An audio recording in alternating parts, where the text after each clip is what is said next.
morning mga kabeloves. Time check now is 7:30 in the morning. Yan, madilim-dilim pa sa labas. And this is me now.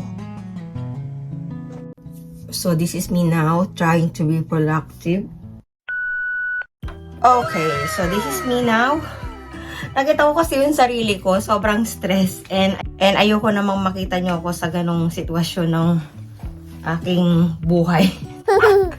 Ang aking journey. Pero, ayan, naligo muna ako mga kabeloves para maging presentable naman ako sa inyo. But to be honest, hindi pa ako 100% okay. Siguro kung i-rate ko nasa 60%. Ikikwento ko lang sa inyo kung ano yung nangyari sa akin. Baka magbigay aral din sa iba dyan na masyadong workaholic. Nasobrahan na yata ako sa pagtatrabaho mga kabeloves. Ewan, kasi masyadong tayo mga Pilipino kasi pagka may duty, as much as possible, kahit may sakit, pumapasok pa rin. So, yun po yung nangyari sa akin mga kabeloves. Simula nung dumating ako dito sa UK, napansin ko, humina yung immune system ko, sa totoo lang. Siguro dahil sa factor number 1, panggabi po kasi ako. Simula nung dumating ako dito, nagde-day shift ako, pero very rare. Parang once a week lang. Pero most of the time, night shift ako. So, bilang content creator, masaya ako na night shift. And 11 years kasi akong nasa electronics company.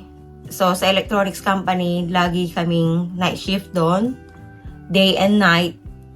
So, sabi ko sa sarili ko, kayang-kaya ko ang night shift. Pero iba pala pagka lumipat ka sa ibang lugar na sobrang lamig. And, syempre, ngayon kasi, nagkakaedad na tayo. So, yung immune system natin, bumababa. So, I think, yun yung nangyayari sa akin ngayon na hindi na kayang i-adapt ng katawan ko yung pagiging night shift kasi naging maselan na ako ngayon. Though, wala kasi akong ginagawa sa bahay. So, sabi ko, hindi mo naman masasabing over fatigue. It's just that, yung katawan ko siguro hindi na kayang i-absorb ang night shift duty kasi most of the time, 4 nights straight, 12-hour shift. And, tuwing umuwi kasi ako, diba naka-scooter ako. So, tuwing umuwi ako, minsan nababasa ako ng ulan. And sobrang lamig kasi winter na ngayon. So, yun yung nakikita kong dahilan kung bakit bumaba yung immune system ko paglipat ko dito sa UK. Sobrang lamig po kasi dito and nanggaling ako sa Israel na minsan 6 months na hindi umuulan doon. Though may winter din doon, pero sobra yung lamig kasi dito, kalahati. Let's say ang degrees doon ngayon ay 20, ngayon ay 10. Naman dito sa UK. Nahirapan din siguro makapag-adjust yung katawan ko. So, naging sakitin ako. On and off, napapansin ko on and off yung sakit ko. Pabalik-balik siya.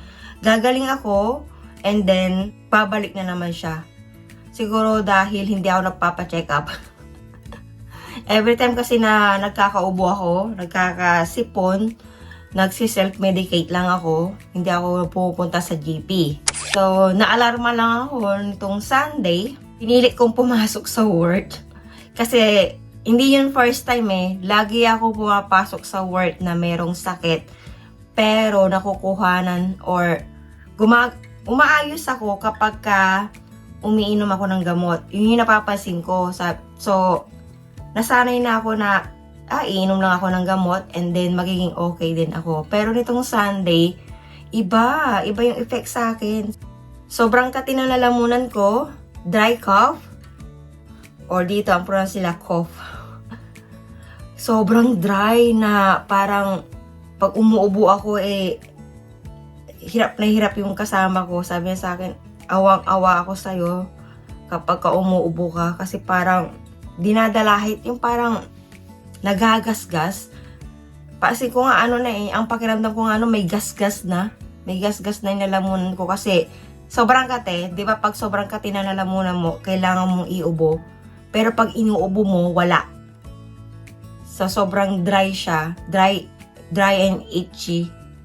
Yung naramdaman ko na siya nagkalagnat na ako at sobrang sakit ng katawan ko. So, sabi nung Indian kong kasama, shout out kay Tini. Sabi niya sa akin, tumakbo ka na, sa hospital ka na pumunta pagkatapos ng shift natin. Pwede ka magpa-check up sa GP or general practitioner sa mga health center kahit hindi ka na pumunta sa hospital. Pero sabi ni Tini sa akin, pumunta sa Accident and Emergency or mas kilala sa tawag na A&E dito sa UK. So doon ako pumunta. Tapos sabi sa akin, kahit daw hindi daw ako pumunta doon, kahit sa GP na raw ako pumunta kasi meron naman akong record sa health center. Pero sabi ko kasi, for me, it's emergency kasi sobrang terrible. My cough is so terrible. Kala ko nga i-admit ako. Feeling ako na parang gusto ko na magpa-admit kasi na ako noon nangangatal na ako. Pantakin nyo kabilabs. Bago mag-shift, bago ako pumasok noong Sunday night. By the way, mga kabilabs, never akong pumasok ng Sunday night. Pinagbigyan ko lang yung manager ko kasi may mga conflict kasi sa schedule. So ako yung nag-suffer. Dahil sa ayoko na mamblema yung manager ko, tinanggap ko na yung Sunday. Sabi ko, huwag ka na mag-alala. Minsan lang naman to, kaya tatanggapin ko yung Sunday. Kasi namumblema siya sa isa naming kasama na lagi nagpapapalit ng shift. So, di na niya alam yung gagawin niya. Naiinis na siya. So, sabi ko, para hindi ka na mamumblema, ako na lang. Minsan lang naman to, sabi ko. So, ayun. Dahil nakapag-kompromiso ako, pinili kong pumasok ng Sunday, pero to be honest, Saturday night, hindi na okay yung pakiramdam ko. Doon na nag-start. So, buong Sunday, hindi na ako nakapag-church noon. Kasi, feeling ko talaga hindi na talaga ako okay at alam ko na makakahawa lang ako. Kasi non-stop din yung ubo ko nun at hindi na ako pinatulog ng ubo ko. So, buong Sunday, nagpahinga ako, buong maghapon. And pagpasok ng gabi, kaya ko naman, nakakalakad naman ako na maayos. Pero pagdating sa work, ayan, sumigi na siya. Hindi, yung feeling na parang gusto mo na umuwi, pero naawa ka sa mga kasama mo. Kaya tiniis ko na lang, kasi sabi ko panggabi naman. Pag panggabi kasi, maalwan lang. Oo, maalwan lang ang trabaho sa gabi. Kaya lang ang problema mo sa gabi kasi, yung non-stop bell. May mga residents kasi na hindi natutulog. Siyempre, imagine mo, 30 residents yun, hindi naman lahat yung tutulog. Meron sa kanilang, out of 30, meron sa kanilang 6 na makulit. So, hindi ka rin makakatulog kasi rotation yung namin, yung pagsagot ng bell. Pero kung i-compare mo sa day shift, mas pipiliin ko ang night shift kasi mas maalwan siya. Yun nga lang, ang problema mo sa night shift talaga is yung puyat. So, nung Sunday, gustong-gusto ko nang tumawag sa asawa ko na sunduin ako. Kaya lang, naaawa ko sa mga kasama ko kasi sobrang hirap pagka isa sa inyo ay wala. So, tiniis ko yun. And for me, yun na yung pinaka-worst at pinaka-hindi ko na uulitin na experience ko na kapag may sakit ako, hindi na ako papasok. Hindi ko natitiisin. Di bali nang magtawag sila ng agency or sila na yung bahala ba? Kasi ikaw yung mag-sacrifice. Kasi at the end of the day, pag may nangyari sa'yo, madali ka naman nila mapapalitan. Tulad ngayon, 3 days na akong walang pasok, pero kaya naman nila, di ba? So, wag natin kompromiso yung ating health over sa pagpapakamatay sa trabaho. Ay, buhay. So, yun. As of the moment, mga kabilabs, nagtitake ako ng amoxicillin. Ayan, thanks God kasi binigyan ako ng antibiotics ng doktor. Yan. So, 5 days po ito. And, 3 times a day ko siya tinitake. And ibuprofen kapag kailangan lang. And meron din akong Panadol just in case na kailangan ko ng paracetamol. And ang hirap pala pagka lagi ka nakahiga. Syempre pagka sanay ka na nagtatrabaho, ang hirap nang nakahiga ka lang. So ang sakit na ng likod ko mga kabilabs. Yan. Voltarol. Kailangan meron kang Voltarol panlaban sa body pain. Ang katumbas ito sa atin ay ano nga ba yun mga kabilabs? Yung pinapahid din na cream sa atin sa Pinas. Comment down below kung ano yun. Stop pain? Alaksan? Hindi. So yun, nawala na sa isip ko. So bukod sa ubo mga kabilabs, meron din ako napansin sa sarili ko na nagkaroon ako ng carpal tunnel. Siguro ano pa lang ako, 1 month pa lang ako dito, nagkaroon ako ng carpal tunnel. Itong kaliwa. Nangingimay siya. And then, after a year, ito namang isa, nagkaroon ako ng elbow tennis. Tennis elbow, parang ganon. And ito yung binigay sa akin or prescribe sa akin. Ilalagay ko raw dito. Pang support. And may mga exercises na itinuro sa akin para para gumaling siya. Sa ibang nararamdaman ko mga kabilabs, okay naman ako. I mean, masipag naman ako magpa-check up. Hindi naman ako yung tinitiis ko yung sakit. Kaya lang nagkataon na kapag ang ubo kasi, nag-self-medicate ka, nawawala siya, diba?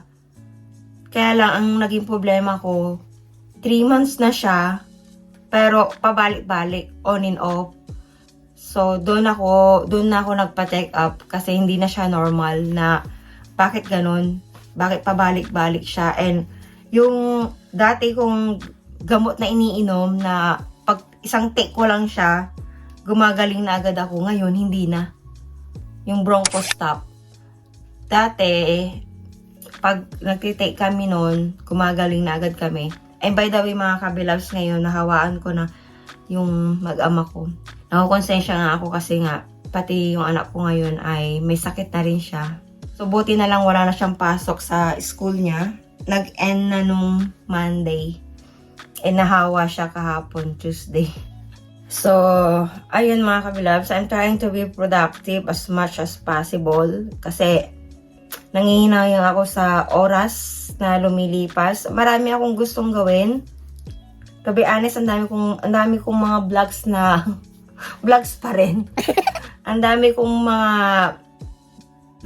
pending na vlogs na kailangang i-edit.